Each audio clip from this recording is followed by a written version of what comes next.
السلام علیکم، کیسے ہیں آپ سب لوگ؟ امید کرتی ہوں سب خیریت سے ہوں گے۔ مکمل ناول آپ کی خدمت میں حاضر ہے، تو آ جائیے ناول کی طرف چلتے ہیں۔ مغرور اور بے نیاز مگر بلا کی ساحر آنکھوں میں اس ہستی کے لیے آنسو تھے جس کی جانب زندگی میں جب بھی وہ اٹھی تھیں ہمیشہ حقارت اور نفرت جیسے جذبات لیے ہی اٹھی تھیں۔ وہ ہستی جس کے بارے میں گزرے 28 برسوں میں ایک لمحے کے لیے بھی رک کر سوچنا اسے وقت کا زیاں لگا کرتا تھا، آج ٹھیک 28 سال 2 ماہ اور 3 دن کے بعد اسے مسلسل پچھلے کئی گھنٹوں سے نہ صرف اپنے بارے میں سوچنے بلکہ رونے پر بھی اس طرح سے مجبور کیے ہوئے تھی کہ اب اس وقت کا ہر وہ لمحہ زیاں کا احساس دلا رہا تھا جس میں اس کا خیال، اس کا عکس اور اس کا احساس اس کے ساتھ نہ تھا۔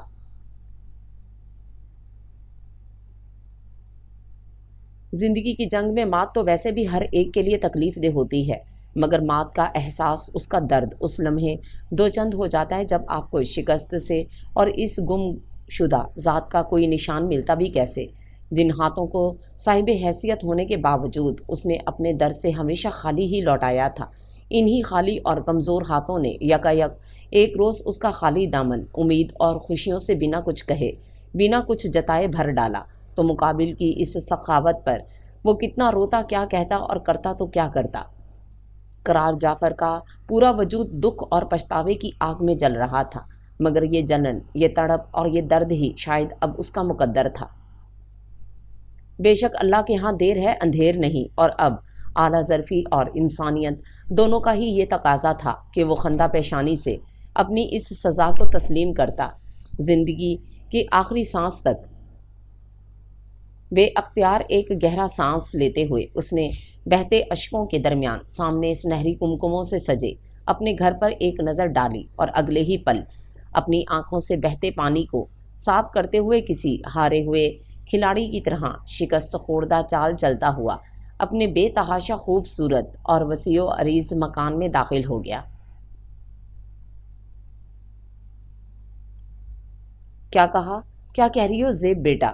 حیران پریشان سے بڑے ابا نے اس اعصاب شکن اطلاع پہ بے یقینی سے مہذب عمر کا چہرہ دیکھتے ہوئے کہا، تو وہ ایک نظر تمام حاضرین محفل کے اڑے اڑے چہرے پر نظر ڈالتے ہوئے دھیمی آواز میں بولیں، جی میں ٹھیک کہہ رہی ہوں بڑے ابا، سالار نے ملوا دیا تھا مجھے اس سے، تو گویا تم ساری حقیقت پہلے سے ہی جانتی تھی اور اس کے باوجود بھی تم اس سے ملی۔ ان کے جواب نے یکلخت ان کی پیشانی پر بے شمار بل سجا دیے تھے۔ نہیں، اس سے ملنے سے پہلے میں اس کے بارے میں کچھ نہیں جانتی تھی، وہ تو جب سالار اسے اچانک ایک دن گھر لے آیا تو اب تم سب کچھ جان گئی ہو نا۔ سوچو سب کے سامنے اس بات کو اٹھانے کا مقصد۔ غصے سے ان کی بات کاٹتے ہوئے انہوں نے دو ٹوک انداز میں پوچھا، تو وہ ایک نظر اپنے سامنے خاموشی بیٹھے عمر حیات کے بے تاثر چہرے کو دیکھتے ہوئے آہستگی سے گویا ہوئی، بڑے ابا مقصد تو آپ سب کو بتا ہی چکی ہوں، سالار اس لڑکی سے شادی۔ دماغ تو خراب نہیں ہو گیا تمہارا مہذیب؟ کچھ پتہ بھی ہے کہ کیا کہہ رہی ہو تم؟ سالار کی شادی پہ ہمیں کوئی اعتراض نہیں، مگر وہ لڑکی اس گھر میں بہو بن کر کبھی نہیں آ سکتی، یہ بات تم بھی سمجھ لو اور اپنے لاڈلے کو بھی اچھی طرح سمجھا دینا۔ واضح اور بے لچک انداز میں بات ختم کرتے ہوئے وہ اٹھ کر کمرے سے باہر نکل گئے، تو مہذیب عمر بے بسی سے ایک گہرا سانس لے کر رہ گئیں۔ آپ ہی بڑے ابا کو کچھ سمجھائیں۔ سر کو دو ہتھڑ لگاتے ہوئے وہ دیکھتے ہوئے بے چارگی سے بولی، تو وہ انہیں دیکھ کر رہ گئے۔ بیٹا میں بھائی صاحب کو کیا سمجھاؤں، جبکہ میری سمجھ میں تو خود کچھ نہیں آ رہا، اور سب سے بڑھ کر کہ مجھے تو تم پہ حیرت ہو رہی ہے کہ تم کیسے اور کیوں کر اس رشتے کے لیے مان گئیں، اور تم عمر، کیا تمہیں کچھ اندازہ ہے کہ تمہارے بیٹے کی یہ خواہش کیسے نئے طوفانوں کا پیش خیمہ ثابت ہو سکتی ہے؟ میں جانتا ہوں ابو کہ سالار کی یہ خواہش بہت سے گڑے مردے اکھاڑ دے گی، لیکن اگر مہذیب اپنے بیٹے کی خوشی کے لیے اتنی بڑی قربانی دینے کو تیار ہے تو میں اس کی خوشی کے لیے ہر کڑوا طوفان جھیلنے اور نئے طوفان کا مقابلہ کرنے کو تیار ہوں۔ میں ایسے موقع پر اپنی عزت اور انا کے ہاتھوں اپنے قدم پیچھے ہٹا کر اسے تنہا اور کمزور نہیں کر سکتا۔ دھیمے مگر مضبوط لہجے میں انہوں نے خود پر جمی نظروں کی پرواہ کیے بغیر اپنا نقطۂ نظر واضح کیا، تو سب کے سامنے اپنا مان اور اتنی عزت دینے پر مہذیب عمر کی آنکھیں بے اختیار احساس تشکر سے نم ہو گئیں۔ مہذیب جیسی نیک، صابر اور اعلیٰ ظرف بچی کے لیے اگر تم اس سے بڑھ کر بھی کچھ کرو تو وہ بھی کم ہے عمر۔ ہم سب اس کی اچھائیوں کے خود بھی معترف ہیں، مگر بیٹا بات یہ ہے کہ یہ معاملہ ایک یا دو افراد کا نہیں بلکہ پورے خاندان کے بزرگوں کے اس کیے گئے فیصلے کا ہے، جس کا احترام آج تک کیا جاتا رہا ہے، اور بچوں کی خاطر بڑوں کے کیے فیصلوں کے خلاف جانے سے ان کی عزت اور ان کے مان دونوں پہ حرف آنے کا خدشہ ہے۔ سوچنا عقل مندی اور دور اندیشی کا تقاضا بھی ہے کہ اس انتہائی نازک مسئلے کو نہ ہی چھڑا جائے تو بہتر ہے۔ تائی اماں نے نہایت رسان سے کہتے ہوئے اپنی اب تک کی خاموشی توڑی۔ آپ کا کہنا بجا ہے تائی اماں، مگر ماضی میں کسی ایک انسان کو دی گئی سزا کو قائم رکھنے کی خاطر اپنے بچوں کو آج سزا دینا کہاں کی عقل مندی ہوگی؟ محبت سے ان کا ہاتھ تھامتے ہوئے مہذیب نے ایک بار پھر نرم لہجے میں ان سب کو قائل کرنا چاہا تو وہ چٹانوں جیسا حوصلہ اور سمندر جیسا ظرف رکھنے والی بظاہر اس دھان پانسی عورت کو دیکھ کر رہ گئیں۔ بس مہذیب، مزید بحث کی ضرورت نہیں۔ بچوں کی خوشی کی خاطر ہم تمہاری ذات کو ایک نئے امتحان سے دو چار نہیں کر سکتے۔ سالار کو سمجھانا تمہارا کام ہے، اور اگر وہ پھر بھی نہ مانے تو بے شک اسے ساری بات کھول کر بتا دینا۔ مجھے یقین ہے کہ ساری حقیقت جان لینے کے بعد اس کا فیصلہ ہم سے الگ ہرگز نہ ہوگا۔ ہاتھ اٹھاتے ہوئے حیات آغا نے حتمی انداز میں گفتگو سمیٹ ڈالی۔ مہذیب تھکے تھکے انداز میں اپنے شریک سفر کو دیکھ کر رہ گئیں۔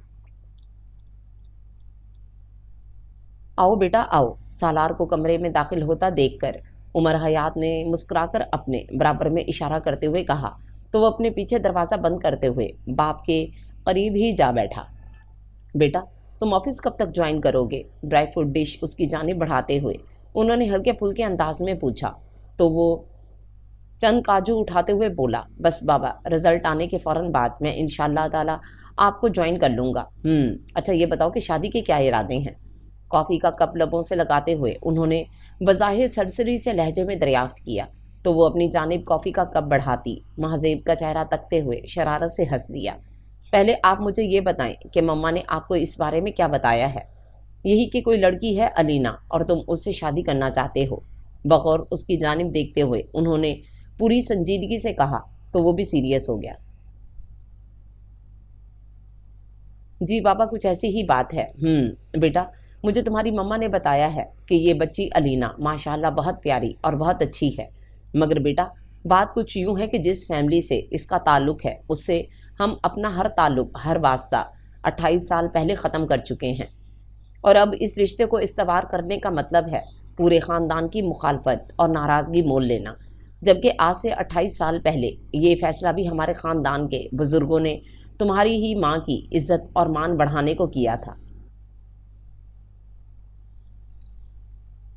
عمر حیات نے نہایت احتیاط اور رسان سے مختصر مگر واضح الفاظ میں ساری صورتحال سے اسے آگاہ کر ڈالا تو وہ اس نئے انکشاف پر ایک لمحے کو گنگ سا ہو گیا۔ کیا مگر میں آپ سے 28 سال پہلے ہونے والے اتنے بڑے اور اہم فیصلے کا محرک پوچھ سکتا ہوں؟ چند لمحوں کی خاموشی کے بعد وہ خود کو سنبھالتے ہوئے دھیمے لہجے میں گویا ہوا تو مہذیب تیزی سے اٹھتے ہوئے اس کے دوسری جانب آ بیٹھی۔ کیوں نہیں میرے بچے، تمہارا حق بنتا ہے کہ تم ہم سے اپنے بلا وجہ مصلوب ہونے کی وجہ پوچھو۔ ہم تمہارے آگے شرمندہ ہیں بچے کہ تمہاری زندگی کی اتنی بڑی خوشی ہماری وجہ سے چھننے جا رہی ہے۔ میں نے سب کو سمجھانے کی بہت کوشش کی مگر ناکام رہی، مجھے معاف کر دینا سالار۔ اسے خود میں سموتے ہوئے وہ پھوٹ پھوٹ کر رو دیں۔ پلیز مما یوں رو کر مجھے گناہ گار نہ کریں، میرا مطلب آپ کو تکلیف دینا یا آپ سے خدا نخواستہ جواب طلبی کا نہیں تھا۔ آپ لوگوں کا کیا ہر فیصلہ میری سر آنکھوں پہ، میں تو بس وہ وجہ جاننا چاہ رہا تھا جس نے ہمارے بزرگوں کو اتنا سخت اور کڑا فیصلہ لینے پر مجبور کیا، اور وہ بھی آپ کی وجہ سے۔ اپنی ماں کی خاطر بےتاب بات اتنی عجیب اور ناقابل فہم سی ہے کہ میری ذات لمحوں میں اس مسئلے میں الجھ کر رہ گئی ہے، اور میں کچھ اور نہیں فقط اپنی یہ الجھن، یہ پریشانی دور کرنا چاہتا ہوں۔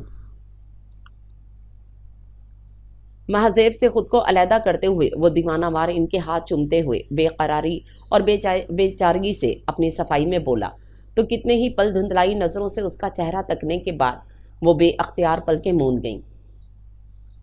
اور پھر دھیرے دھیرے نہایت ٹوٹے بکھرے لہجے میں ماضی کے عوارق اپنے ہی ہاتھوں سے اپنی ہی اولاد کے سامنے پلٹنے لگیں۔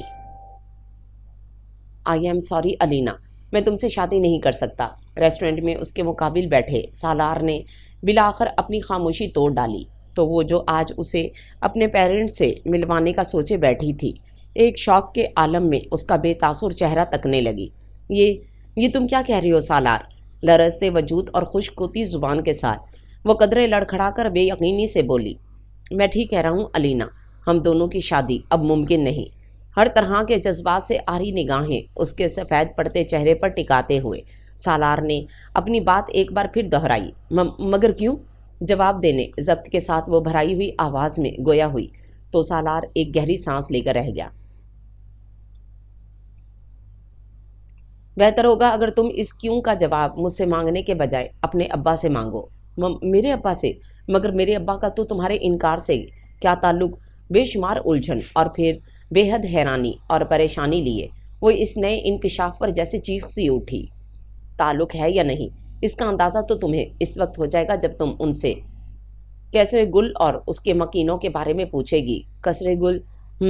وہی کیسر گل جس سے آج سے 28 سال پہلے ان کا رشتہ تھا، اور اگر انہوں نے تمہیں تمہارے سوال کا جواب پوری دیانت داری سے دے دیا تو تمہیں میرے انکار کی وجہ خود بخود سمجھ میں آ جائے گی، اور اگر کوئی جواب نہ ملا تو ان کی خاموشی سے یہ بات اچھی طرح سمجھ لینا کہ اس سارے معاملے میں کم از کم میں نے تمہیں ایک پل کے لیے بھی دھوکے میں نہیں رکھا۔ اپنی بات ختم کرتے ہوئے وہ اٹھ کر لمبے لمبے ڈگ بھرتا باہر کی جانب چل دیا تو وہ ارد گرد کی پرواہ کیے بغیر ٹیبل پر سر رکھ کر بے اختیار روتی چلی گئی۔ کہاں ہے بھائی وہ تمہارا اسپیشل گیسٹ جس کو تم لینے گئی تھی؟ سر جھکائے خاموشی سے سیڑھیوں کی جانب بڑھتی الینا کو قرار جعفر کی آواز نے یکلخت رکنے پر مجبور کر دیا۔ بیٹا کیا ہوا؟ پوچھ رہے ہیں، اتنی دیر کیوں لگا دی؟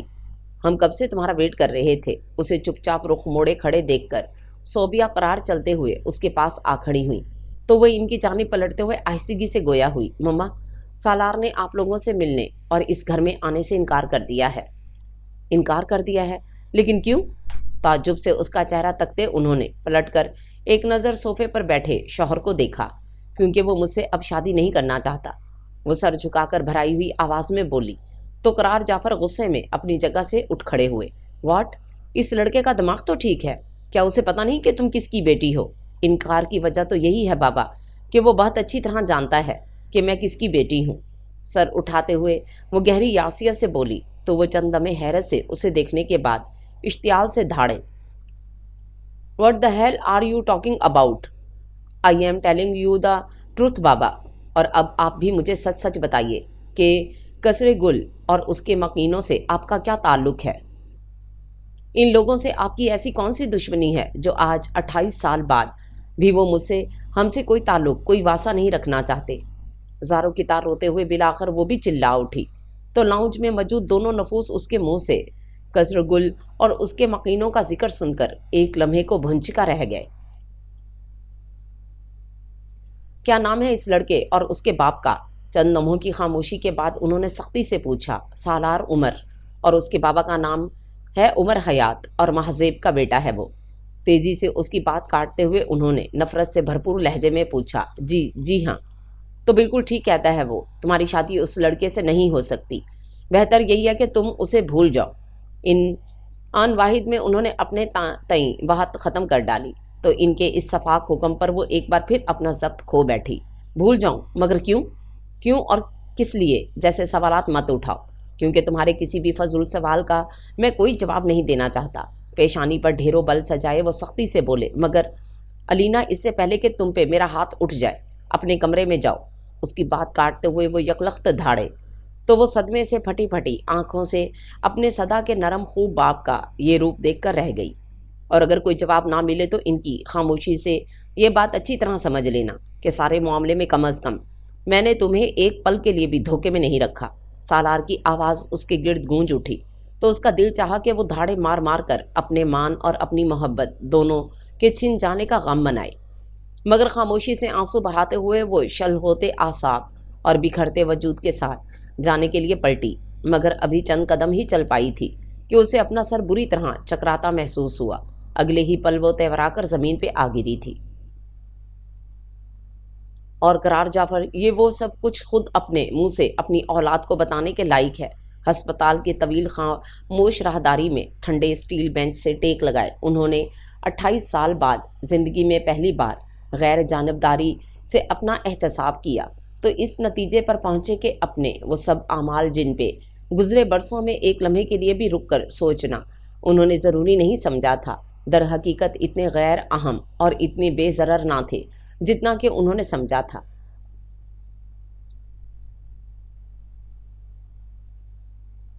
آج جب بات اپنی بیٹی پہ آئی تو احساس ہوا تھا کہ انہوں نے کسی کی بیٹی کی زندگی کتنے آرام سے اپنی خود غرضی اور ہٹ دھرمی کی بھینٹ چڑھا دی تھی۔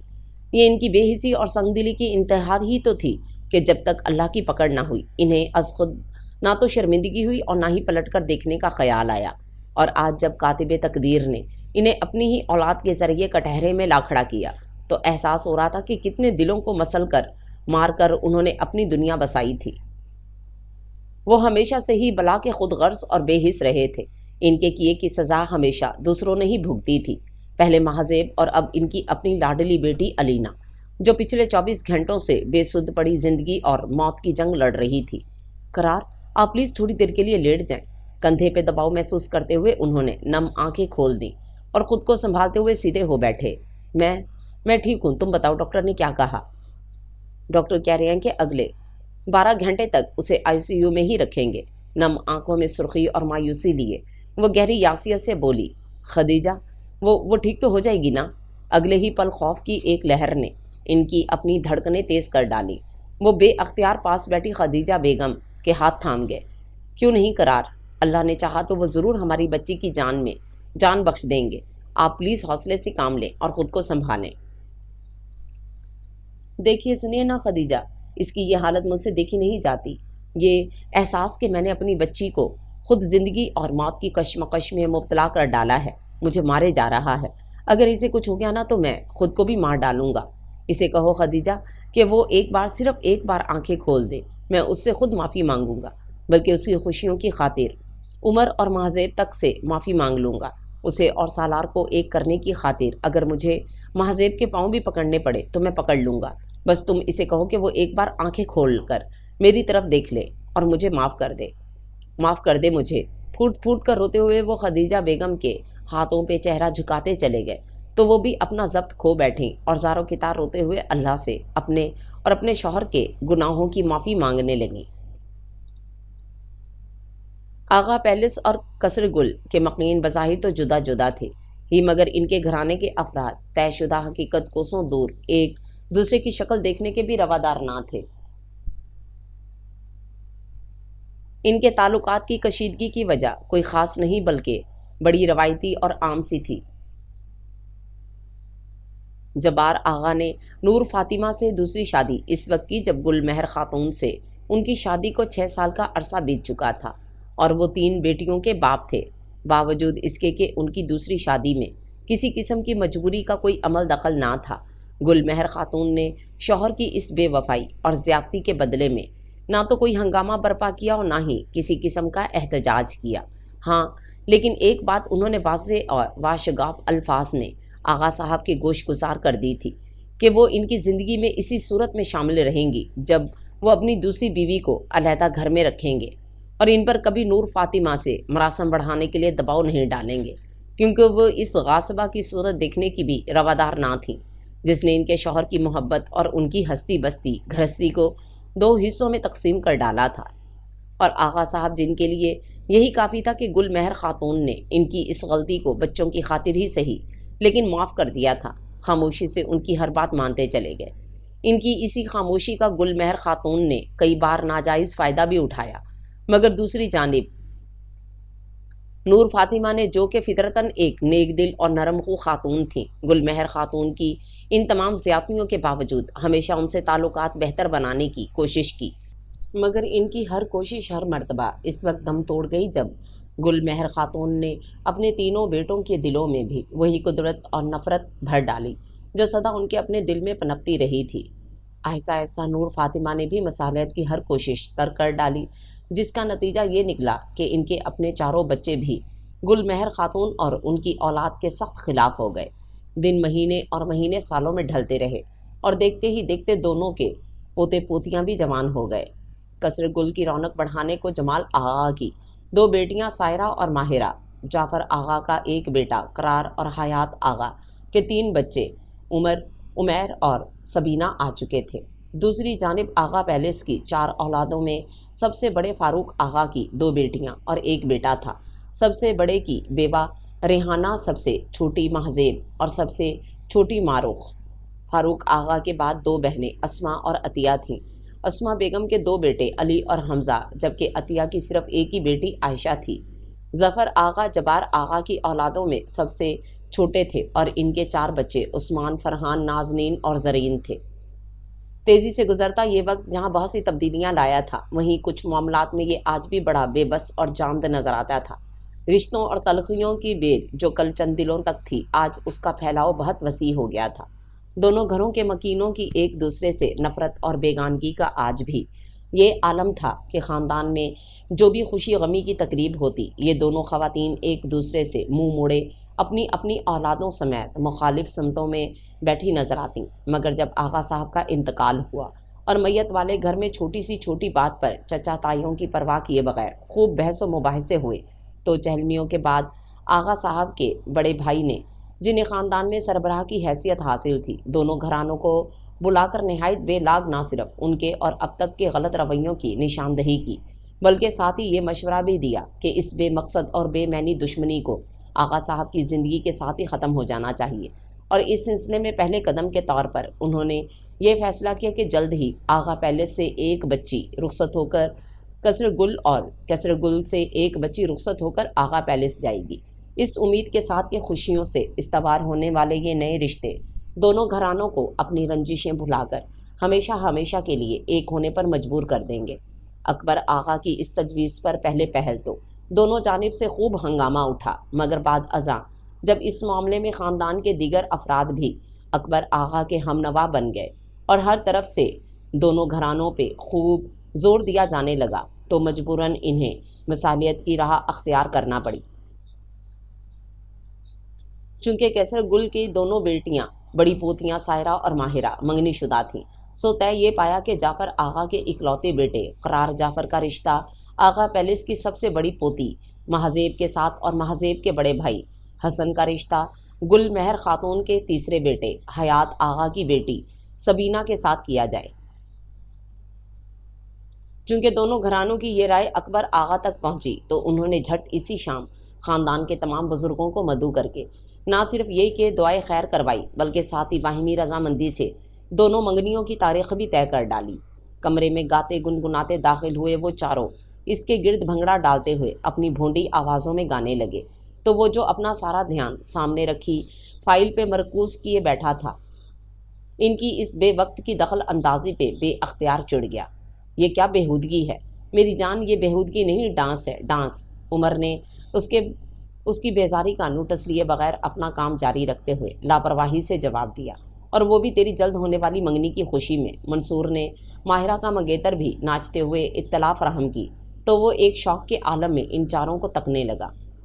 کیوں بھونچکا ہی ہو گیا نا سن کر؟ مسکراتے اس کے بیڈ پر گر کر اپنی سانس بحال کرنے لگا، تو وہ تینوں بھی کمرے میں ادھر ادھر جا گرے۔ یعنی سچ مچ تم کہیں نہیں ہوگی، آخر کو آغا پیلس کا داماد بننے چلا ہے۔ ہائے کیا قسمت ہے تیری قرار، ایمان سے ایک سے بڑھ کر ایک پریویش ہے وہاں۔ تو اگر آنکھ اٹھا کر شجر ممنوعہ کی طرف دیکھے تو ٹھنڈی آہیں بھر کر رہ جاتا۔ عمیر نے اس پر رشک کرتے ہوئے آخر میں ٹھنڈی آہ بھری، تمہارا رخ کا تو جیسے بس کرو اب تم شجرے، ویسے بھی اب ان ٹھنڈی آہوں کی کوئی خاص ضرورت نہیں رہی، اپنے قرار نے راستہ کھول دیے ہیں، تو بھی اس کے نقش قدم پر چلتے ہوئے جلدی سے سر پر سہرا باندھ لینا۔ فائق سائرہ کا منگیتر نے اس دھپ رسید کرتے مشورہ دیا۔ یار قرار تو کن سوچوں میں گم ہے۔ عمیر بیڈ سے اٹھتے ہوئے اس کے پاس آ بیٹھا، تو وہ بے اختیار چونک گیا۔ کیا ہوا قرار، خیریت تو ہے؟ غور سے اس کے بے تاثر چہرے کو دیکھتے ہوئے اس نے اب کے سنجیدگی سے پوچھا، تو کمرے میں موجود دیگر نفوس کا دھیان بھی اس جانب متوجہ ہو گئے۔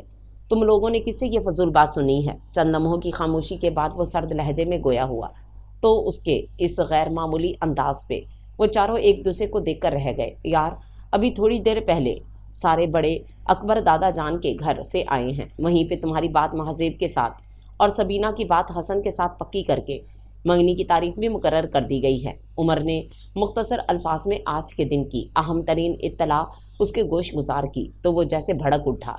میں نے اس کے کوئی منع بھی کیا تھا کہ مجھے کسی مہذیب سے شادی نہیں کرنی، اور وہ بھی آغا پیلس میں، ہاں جا کر منگنی طے کر آئی ہیں۔ بات کرتے ہوئے وہ غصے میں اپنی جگہ سے اٹھنے لگا تو عمیر نے اسے وہیں پہ روک لیا۔ دیکھو بھائی، بچوں جیسی باتیں کرتے ہو یار، یہ معاملہ کوئی چھوٹی تائی اماں کے ہاتھ میں تھوڑا ہی تھا جو وہ تمہاری سنتی۔ یہ فیصلہ تو دادا جان، مگر دادا جان کو حق کس نے دیا ہے ہم لوگوں کی زندگیوں کے فیصلے کرنے والے؟ کل تک ہم جن لوگوں کو منہ لگانا پسند نہیں کرتے تھے، آج ان سے رشتے جڑنا، یہ سب صرف ان کے حکم پہ۔ کیا اس طرح کی بے وقوفانہ فیصلوں سے ہمارے دلوں میں دل بھی ایک ہو جائیں گے؟ صدیوں سے ایک دوسرے سے کوسوں دور رہے ہیں اور جن میں ایک دوسرے کے لیے کبھی گنجائش نام کی کوئی چیز ہی نہیں رہی۔ اور پھر یہ کہاں کی عقل مندی ہے کہ بزرگوں کی غلطیوں کو سدھارنے کے لیے بچوں کی زندگیوں کو داؤ پر لگا دیا جائے؟ یہ جانے بغیر کہ آیا وہ ان کے اس بچکانہ کھیل کا حصہ بننے کو تیار بھی ہیں یا نہیں؟ سرخوتی آنکھوں اور بھیجی ہوئی مٹھیوں کے ساتھ ایک ہی سانس میں بولتا چلا گیا تو عمیر ایک گہری سانس لے کر رہ گیا۔ قرار، تمہاری ہر بات اپنی جگہ درست ہے، مگر میرے یار، ہماری زندگی صرف ہماری نہیں ہوتی، اس پر اور بھی بہت سے لوگوں کا حق ہوتا ہے جو ہمارے اپنے کہلاتے ہیں، اور اپنوں کی خوشی کی خاطر اگہا میں ایک چھوٹی سی قربانی۔ میں کسی اپنے کی خوشی کی خاطر قربانی کا بکرا نہیں بن سکتا۔ زندگی صرف ایک بار ملتی ہے اور میں اسے دوسروں کی فضول خواہشات کی بھیڑ نہیں چڑھا سکتا۔ میں ابھی جا کر سب سے بات کرتا ہوں اور اس مصیبت کو یہیں ابھی اور اسی وقت ختم کرتا ہوں۔ عمر کی بات کاٹ کر وہ تیزی سے اپنی جگہ سے اٹھتے ہوئے باہر کی جانب بڑھ گیا، جبکہ پیچھے کمرے کی خاموش فضا میں وہ چاروں پریشانی سے آنے والے وقت کے بارے میں سوچ کر رہ گئے۔ ابھی یہ میں کیا سن رہا ہوں؟ دھاڑ سے دروازہ کھول کر وہ بے حد غصے میں کمرے میں داخل ہوا تو سمیہ بیگم کو روتا دیکھ کر ایک لمحے کو رک گیا۔ کیا ہوا بیٹا؟ خیر تو ہے؟ اتنے غصے میں کیوں ہو؟ اکلوتے لختے جگر کے معمول سے زیادہ سرخ چہرے کو دیکھتے ہوئے انہوں نے پریشانی سے پوچھا تو ان کی اس سادگی پر وہ نئے سرے سے کھول اٹھا۔ حد ہو گئی ہے ابھی آپ لوگوں کی بے نیازی اور بے حسی کی۔ میری زندگی تباہ کرنے چلے ہیں آپ سب اور پوچھتے ہیں کہ میں غصے میں کیوں ہوں؟ ادب و لحاظ کو بلائے طاق رکھتے ہوئے وہ سرکشی سے بولا تو ڈریسنگ روم سے باہر آتے جعفر آغا اس کے اس لب و لہجے پر کھول کر رہ گئے۔ یہاں سے بات کرنے کا یہ کون سا طریقہ ہے قرار؟ دیوار کی مانند ان کی موجودگی کا احساس ہوتے ہی ایک پل کو وہ چپ ہو گیا۔ آئی ایم سوری بابا، خود پر بمشکل قابو پاتے ہوئے وہ دھیمی آواز سے بولا۔ بیٹھو تم، مجھے تم سے ایک ضروری بات کرنی ہے۔ صوفے پر بیٹھتے ہوئے انہوں نے اسے بھی بیٹھنے کا اشارہ کیا تو وہ خاموشی سے ان کے قریب جا ٹکا۔ آج ہم سب اکبر تایا کے گھر گئے تھے اور وہاں تمام بزرگوں کی رضامندی سے ہم نے تمہارا رشتہ فاروق کی بیٹی مہذیب سے طے کر لیا ہے۔ اگلے چاند کی پہلی تاریخ کو تمہاری منگنی ہے۔ امید ہے بابا میں یہ منگنی نہیں کر سکتا۔ ان کی بات کاٹتے ہوئے اس نے صاف جواب دے ڈالا۔ منگنی نہیں کر سکتے؟ لیکن کیوں؟ چند لمحے حیرانی سے اس کا چہرہ تکنے کے بعد انہوں نے سختی سے پوچھا۔ اس لیے کہ میں خدیجہ کو پسند کرتا ہوں۔ نظریں جھکاتے اس نے بے خوفی سے وجہ بیان کی تو سمیہ بیگم کا ہاتھ بے اختیار اپنے نیموا لبوں پہ آن ٹھہرا۔ تمہارے دوست اعظم کی بہن؟ جعفر آغا کی سرد آواز ایک بار پھر کمرے میں گونجی۔ جی، ایک بات یاد رکھنا قرار، اگر تمہاری بات مہذیب سے نہ بھی طے ہوئی ہوتی تو بھی خدیجہ سے تمہاری شادی کسی صورت نہیں ہو سکتی تھی۔ لیکن کیوں؟ تڑپ کر اس نے استفسار کیا تو وہ ایک بار پھر سرد مہر نظروں سے دیکھتے ہوئے نہایت ٹھنڈے لہجے میں بولے۔ میں تمہیں جواب دینے کا پابند نہیں۔ تمہاری بھلائی اسی میں ہے کہ جب تم جتنی جلدی ہو سکے اور عشق و عاشقی کے خناس کو اپنے دماغ سے نکال باہر پھینکو اور خود کو مہذیب کے حوالے سے ذہنی طور پر تیار کر لو۔ ایسا کبھی نہیں ہو سکتا بابا۔ ایک جھٹکے سے اپنی جگہ سے اٹھتے ہوئے وہ قطعیت سے بولا۔ نہیں ہو سکتا تو پھر اٹھاؤ اپنا یہ بوریا بستر اور نکلو یہاں سے باہر۔ میں کل ہی وکیل کو بلا کر آق نامہ تیار کروا لیتا ہوں۔ ایسی ناخلف اولاد سے مجھے کوئی تعلق واسطہ نہیں رکھنا جو پورے خاندان میں مجھے رسوا کروانے پہ تلی بیٹھی ہے۔ پوری قوت سے دھاڑتے ہوئے وہ بھی اپنی جگہ سے اٹھ کھڑے ہوئے تو وہ انہیں پھٹی پھٹی آنکھوں سے دیکھ کے رہ گیا۔ آپ ایسا نہیں کر سکتے۔ کیوں نہیں کر سکتا؟ جب تم ہر رشتے کی شرم و لحاظ اور اپنا ہر فرض بھلا کر ماں باپ کا مان، بھرم، سالوں کا مان توڑ سکتے ہو تو میں کیوں نہیں تمہاری بد لحاظی کی سزا دے سکتا تمہیں؟ پلیز بابا مجھے اس رشتے کے لیے مجبور مت کریں۔ ان کے یکے بعد دیگرے آنے والے اکتا دینے والے حملوں پہ وہ بلاخر تھک سا گیا۔